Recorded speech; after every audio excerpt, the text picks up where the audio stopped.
Hello, devoted Patreon geeks, and welcome to Geek Devotions, the show from devoted geeks who are devoted to letting you know your love. This is Dallas, and this is a special early access upcoming episode of Com Talk and the Gundam Watch. That's right, ladies and gentlemen, it is Mechmas here in Geek Devotions. We're all month long. We're taking a look at different mechs and different mech series. And you guys know me, one of my big loves is Mobile Suit Gundam. And we launched the Gundam Watch, and we're talking about different stuff. And Celeste and I were talking about it, and recently we've been able to obtain. Say words, Dallas. Recently been able to obtain a copy of Mobile Suit Zeta Gundam.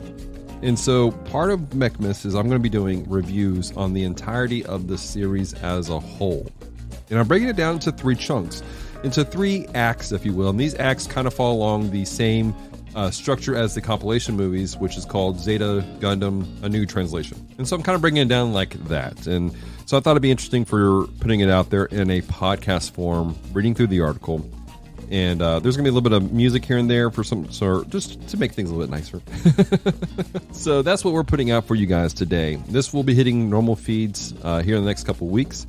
And so if you are listening to this in our normal Com Talk feed or in the Gundam Watch feed, and you're interested in supporting what we do here at Geek Devotions, which our whole mission is reaching out to geeks and letting them know that they're loved. And those who support us help us to get the materials we need to create content that speaks to different types of geeks. Over the years, we've done different things. We've done Star Trek. We've done, we've done various forms of anime. We've done comic books and all kinds of stuff over the years. We did a whole series devoted to giant Japanese monsters. Why? Because these are different groupings of individuals who have love for this, and we want them all to know they're loved, they're cared for, there is a plan and a purpose for their lives, and we don't want them to give up.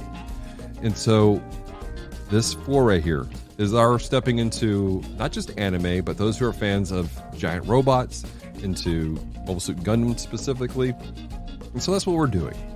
So if you'd like to help support what we're doing, visit our website, geekdevotions.com, and check that out. That being said, ladies and gentlemen, let's jump into this first review that we have for you today.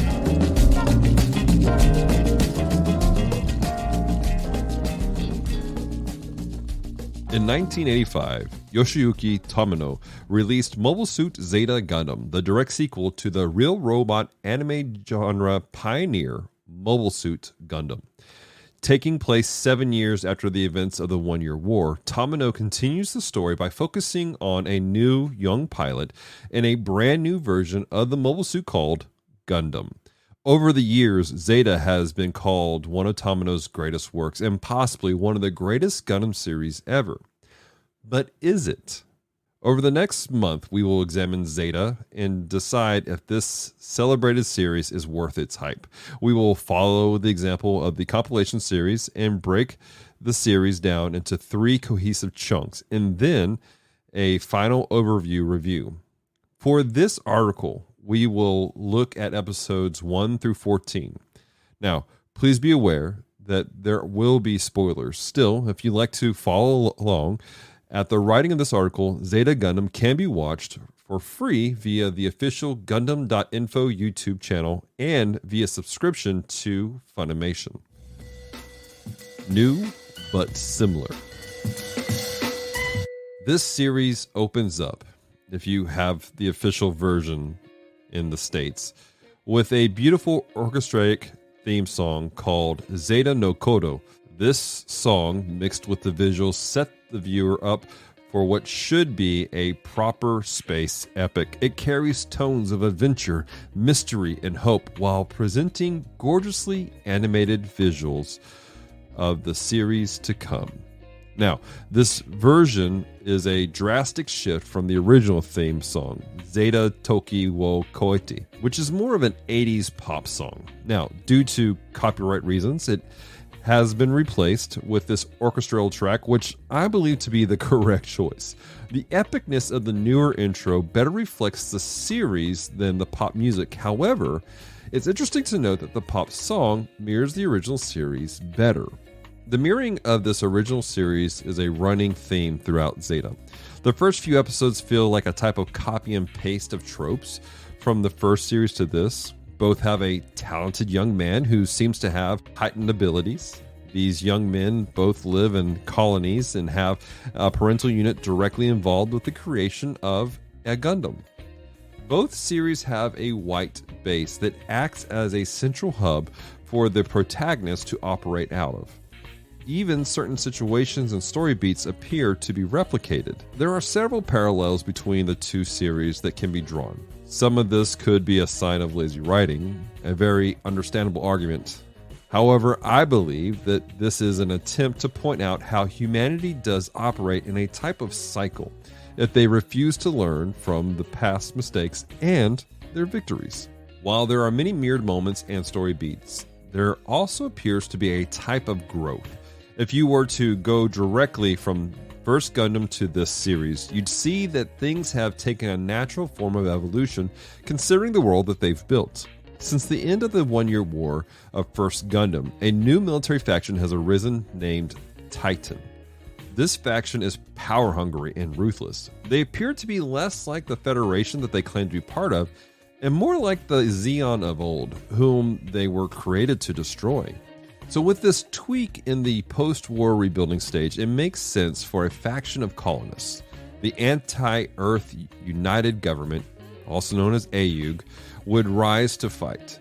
Likewise, it makes sense that this world that was new to the idea of new types would be far more fascinated with the idea and even seek to create new types artificially. It doesn't take much effort to think through the scenarios and see that things really do make sense. A returning cast. While the story itself centers around a young man named Camille Badon, the show has many returning characters. Seeing the return of so many characters is exciting for the original series fans because it almost gives you a sense of growing up with them. Hayato now leads an anti-Titan group called Karaba. Kai appears to have taken more of an espionage role among the anti-Titan factions. Frau and Hayato have adopted Let's, Katz, and Kika. Finally, Amuro seems to be living in a type of luxury house arrest while simultaneously having the freedom to go where he wants. However, the government is scared of him and his new type abilities. This fear has led them to keep him under close watch. But what's curious to me is the return of Char Aznavold. In this series, he has taken up the name of Lieutenant Quattro Bagina. Now, it's not that he's taken up a new name that surprises me. After all, Char is a false name in of itself, hiding his identity as Cassable Rim Daiku, the son of the original leader of Zeon. On top of that, it's not surprising to see a known war criminal take a false identity to hide from other people. What's strange is his stubbornness to hold on to the identity, even when it's evident that everyone in the room knows who he is. What's even stranger is how so many people know who he is, yet seem okay with the fact that he's fighting alongside them. By the end of the first act, very crucial people know who he is, and I'm genuinely curious about what will happen moving forward.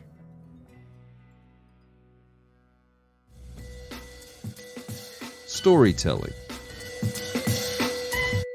At the beginning of the series, Tomino really works to build a new world for the viewer. 7 years have passed since the previous series, and Tomino has a lot of gaps to fill. Many characters must be introduced while catching viewers up with returning ones. Unfortunately, the process can sometimes drag the series as it fills in gaps between the newer story beats. Even with this juggling of responsibilities, the storytelling is good enough that people new to the franchise can catch up pretty quickly. Longtime anime fans will be familiar with the 3-episode rule. This rule states that you should at least give in any anime 3 episodes to hook you. This series delivers on that rule. By the end of the 3rd episode, drama and trauma have been laid out to pull you in. The pacing picks up considerably within the story from this point forward. There are moments when you must intentionally pay attention to what characters are both saying and what is going on. There seems to be more despair in this series.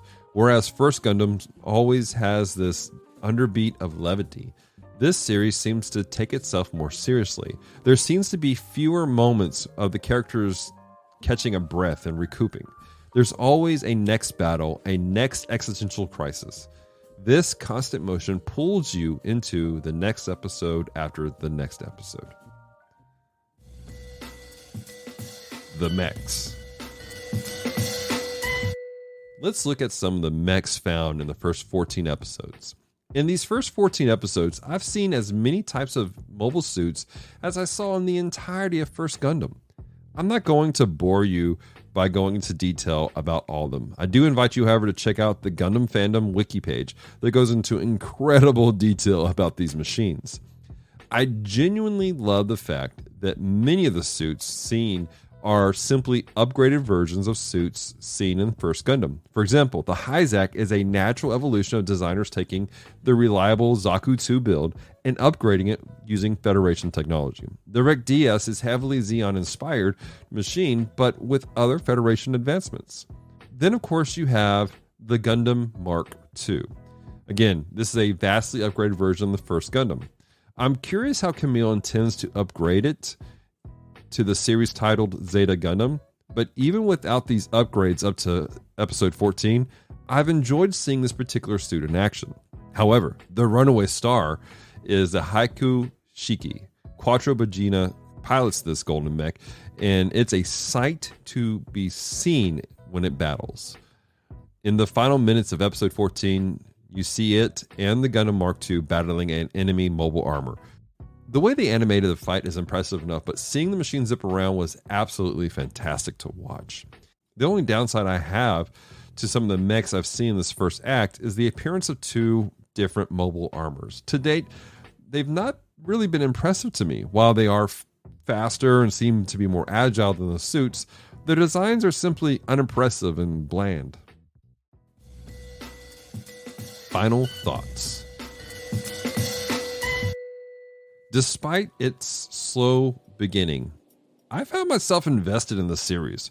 While I'm at the disadvantage of knowing who lives and dies, I'm extremely curious to see how the series causes certain characters to grow and change and become who they are later on in the franchise. For this first 14 episodes, I'm giving Mobile Suit Zeta Gundam a solid 8 out of 10. Hey guys, I hope you enjoyed this review that we put out on Mobile Suit Zeta Gundam. Hope that maybe it's intrigued you. Maybe it's drawn you in. Maybe you're interested in checking it out. Again, it is free on Gundam.info's YouTube channel as of right now. And as long as Funimation is still a thing, you can get a subscription to them and you can watch it on their website also. But yeah, for this first 14 episodes, guys, it's been pretty interesting. I'm looking forward to reviewing the next section of these episodes. And also, don't forget that at the end of the month, we will have a full summation of the entirety of the series coming out for you guys on our website, geekdevotions.com. Again, if you want to be involved with what we do here, check out our website. Be part of our social media platforms. We're on Facebook, Instagram, and Twitter. Just look for Geek Devotions. But before I sign off, I want to say one last time, thank you so very much to all of our devoted Patreon geeks who help support what we do here. Thanks to you guys, we're able to create content. We're able to do things, do events that let people know love, let people know they're cared for. Thanks to you guys, we're able to do our Monday night play and praise, where we play video games and we talk to people and we do live with people on Twitch and really just have real-time interaction with people. Thanks to you guys, we're able to connect with other people and make a difference. So thank you. Thank you, devoted Patreon geeks. Thank you to those who, maybe you're not a devoted Patreon geek, you're listening to this on the normal feeds. Thank you for your prayers. Thank you for your encouragement. Thank you for sharing these podcasts and our devotions that are on YouTube with people. Because that's a big part. Yes, it helps us to grow, helps us to get out, but more importantly, you sharing it is an act of letting people know they're loved. You're sharing our content as an act of encouraging somebody, going, hey, I want something that's going to speak life to you, that's going to encourage you and show you hope. So thank you. Thank you for partnering with Geek Devotions in that manner. So, ladies and gentlemen, until next time, stay devoted, peace, and love.